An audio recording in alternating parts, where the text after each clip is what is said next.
Hi, I'm Samantha Hartley, and this is the Profitable Joyful Consulting Podcast. Today, I want to talk to you about selling with integrity. And before we can get anywhere on that topic, the most important thing that we can cover starting today is limiting beliefs around selling. I was inspired to talk about this by a sales meeting I had with someone this week. I was in the position of being sold to. I'd brought my husband to hear about this program I was super excited about. And so I asked the person running it, please tell me and my husband a little more about the program. And he kind of stammered for a minute, and then he said, well, this isn't a predatory call. And I thought, well, that's weird. Why would he use that word? Because I'm really excited in doing it. Like, I want to enroll in the program, and it's like 3 levels. So I was like, all right, well, tell us a little more about that. And so he did, and we're both interested. And then I said, well, tell me about this 3rd level. And he starts on that. And I was like, well, that is so exciting. So I asked him kind of about when can we enroll and how does it work? And he said, well, this isn't a predatory call. And again, I was just stopped in my tracks, and I thought, I'm not a gazelle. I don't feel like I'm being predated or preyed upon. I came to this to hear more about it. And so I just couldn't understand the use of that word. And I realized that what he really didn't want to look like was as if he were selling us something. Heaven forbid he be trying to sell us something. I was like, I came to buy. I want this. And someone has a belief that is getting in between his ability to explain the program to me and my ability to make a decision about whether this is the right next step for us to take. So I wanted to share beliefs I have heard, limiting beliefs about selling. I've heard that I don't want to damage or sabotage your results. So a lot of this, the beliefs are revealed to me in language. So you heard that term. Another term that I've heard for years is the term push.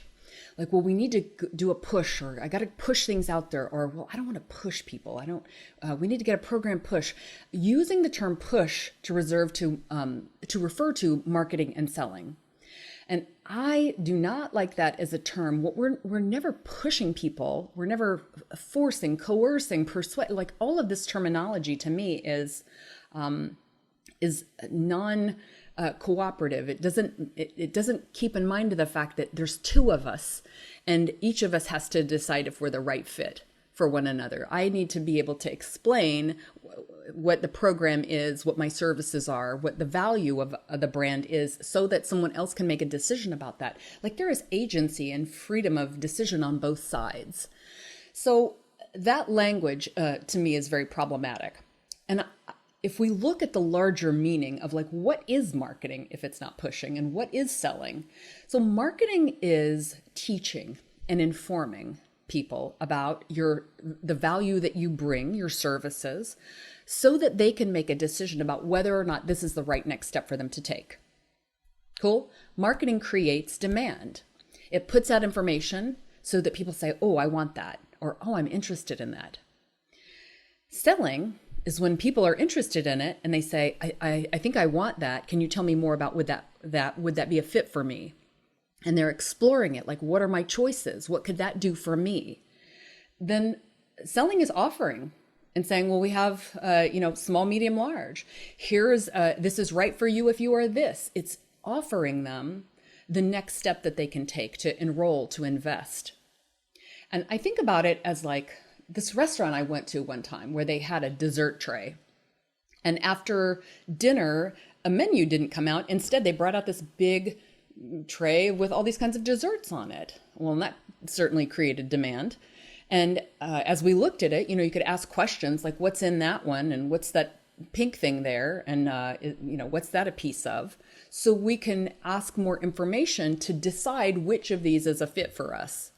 And that's kind of a funky analogy to say the dessert tray is what you're doing, but we are offering. We're saying, here's the options that you have available. We're saying, if you like, cherries, you'll love this one. If you don't like chocolate, you should not get this one, right? It's a funny analogy, but it's a fit if you want to think in terms of what you're offering to your clients. It's not pushing. No one was forced to take a dessert because that doesn't work, right? It doesn't make everyone happy. It's not the way to serve.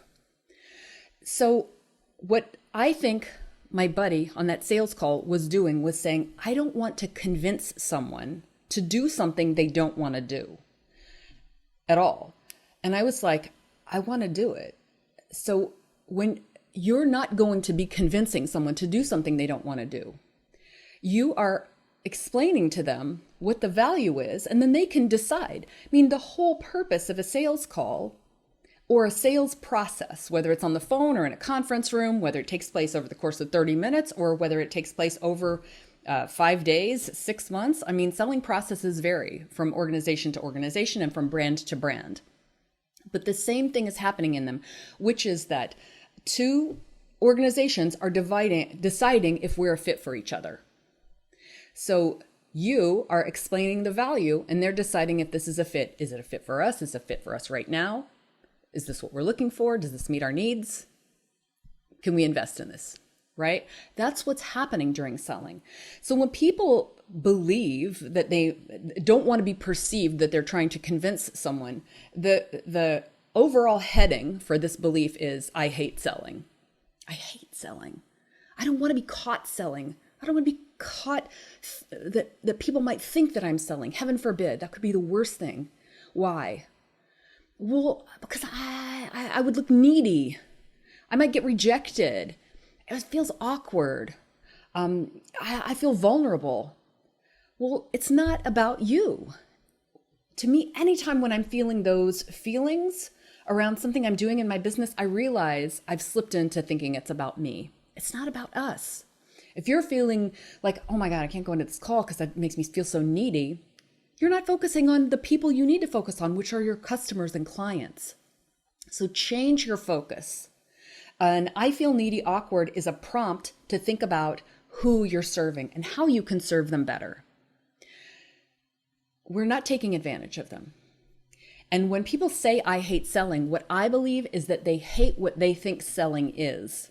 They don't really hate selling. They hate what they think it is. And if they could transform that into a different kind of belief, then they would begin to build a relationship to the activity of selling that would help them build their business and serve way, way more people. The funny thing is, it isn't just little businesses. You think like broke people who can't even get off the ground, can't sell.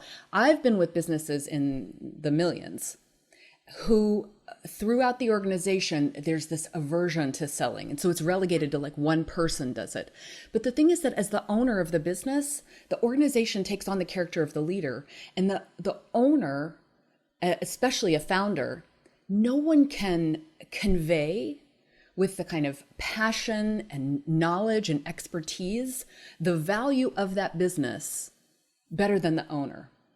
So you want to bring all of that to your company. Even if you're selling through a sales team, you want to bring that forward. So each of us has to have a compatible relationship with the concept of selling. So if you're trying to transform I hate selling, an effective way to do that isn't to flip it over into I love selling, because it just won't be true. What I think is more effective is, what is the truest thing that you can say about what you are doing when you're in a sales meeting? For example, helping. A lot of people can say, I love to help my clients. I love to help potential clients make a decision about what's right for them, make a decision about the next right thing for them to do, the next right action for them to take. I love to help them do that. Is that true? If that's true, you can write that down. Many people feel better about selling if they think of it as serving.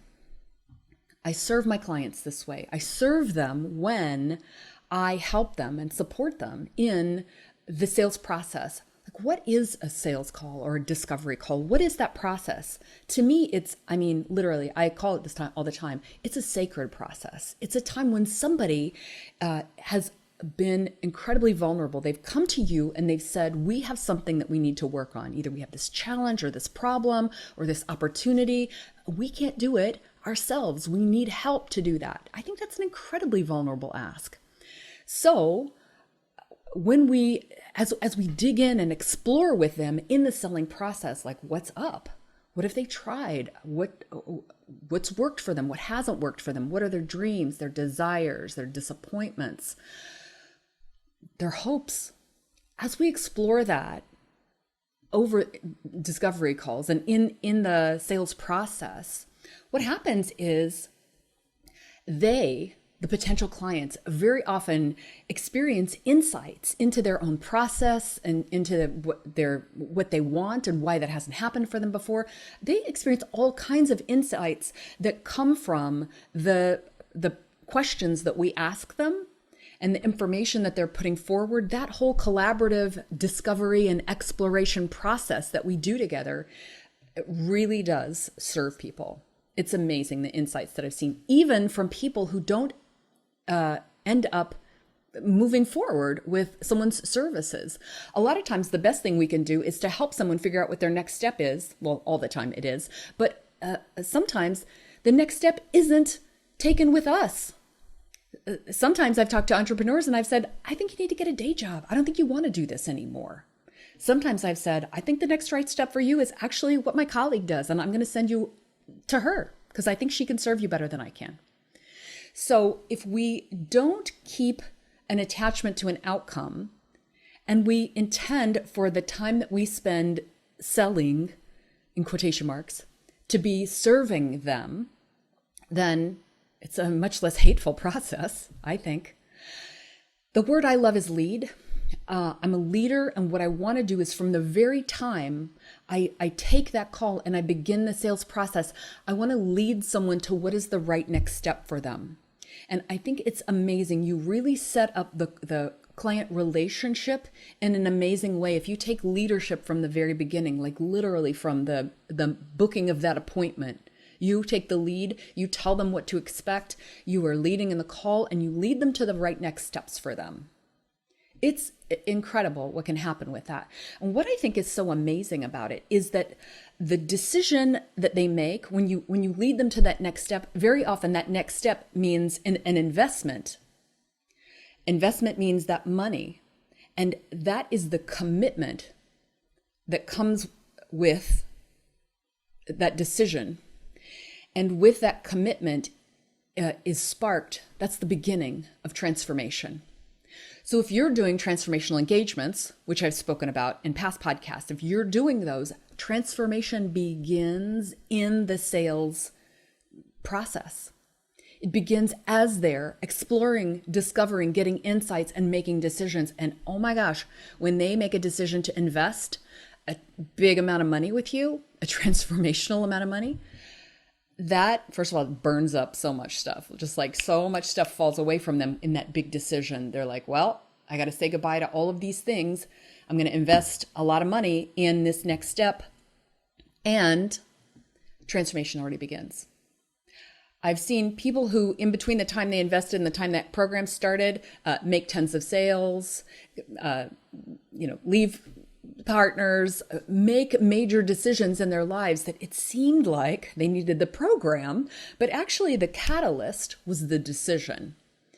That is what is possible in selling, quote unquote selling, right? Like selling isn't necessarily what people think it is. It's something really special and important. Who I'm serving when I'm doing sales calls, I'm serving the highest good of all concerned. I'm not interested, I'm not committed or attached to someone investing with me in a way that would serve only me. If I'm committed to serving the highest good of all concerned, then that means the person who's investing, it means their colleagues, their community, everybody who's around them, maybe the world. How high a good and how expansive a good can we support when we do this work? So in a sales meeting, if I'm trying to decide the price or if I'm trying to decide the offer, I will always think, what's the highest good of all concerned? Should they do this one or should they do this one? It's got to serve everyone. If I don't want to fulfill this one, that one doesn't serve me. If I think that this is the best thing for them, but now that I've learned their circumstances, I don't think so anymore, I've changed my mind, then I have to tell them that. It's really got to be in your interest, their interest, and in all of those who will be affected by this decision. And when you take that responsibility, again, do you see how benevolent this process is? To me, it's the most moving, intimate connection that can happen as part of business, which isn't always regarded as a place for that kind of thing to happen. I would love it if you would, this week, take note of the language that you use around selling. If you had just filled in the blank of like selling is, or when I think about doing selling, I feel, or the worst belief that I have about selling is X. If you would just note those down and see if you can reframe them in the lightest way. Don't try to flip them to their opposite, because a lot of times their opposite is too extreme for you. You don't have to say, I love selling, but you need to say the truest thing for you. So I want you to note those down this week. And if you need any help reforming your beliefs about selling and doing a better job of communicating your value and helping those people decide if you are the right fit for them, if working with you is the right next step for them, then just reach out to me. I would love to help you find positive, supportive, affirmative beliefs about selling. And for today, I'm Samantha Hartley, wishing you a profitable and joyful consultancy. Thanks for watching. Please like this video, subscribe to the channel, and click the bell to get video updates. Thanks.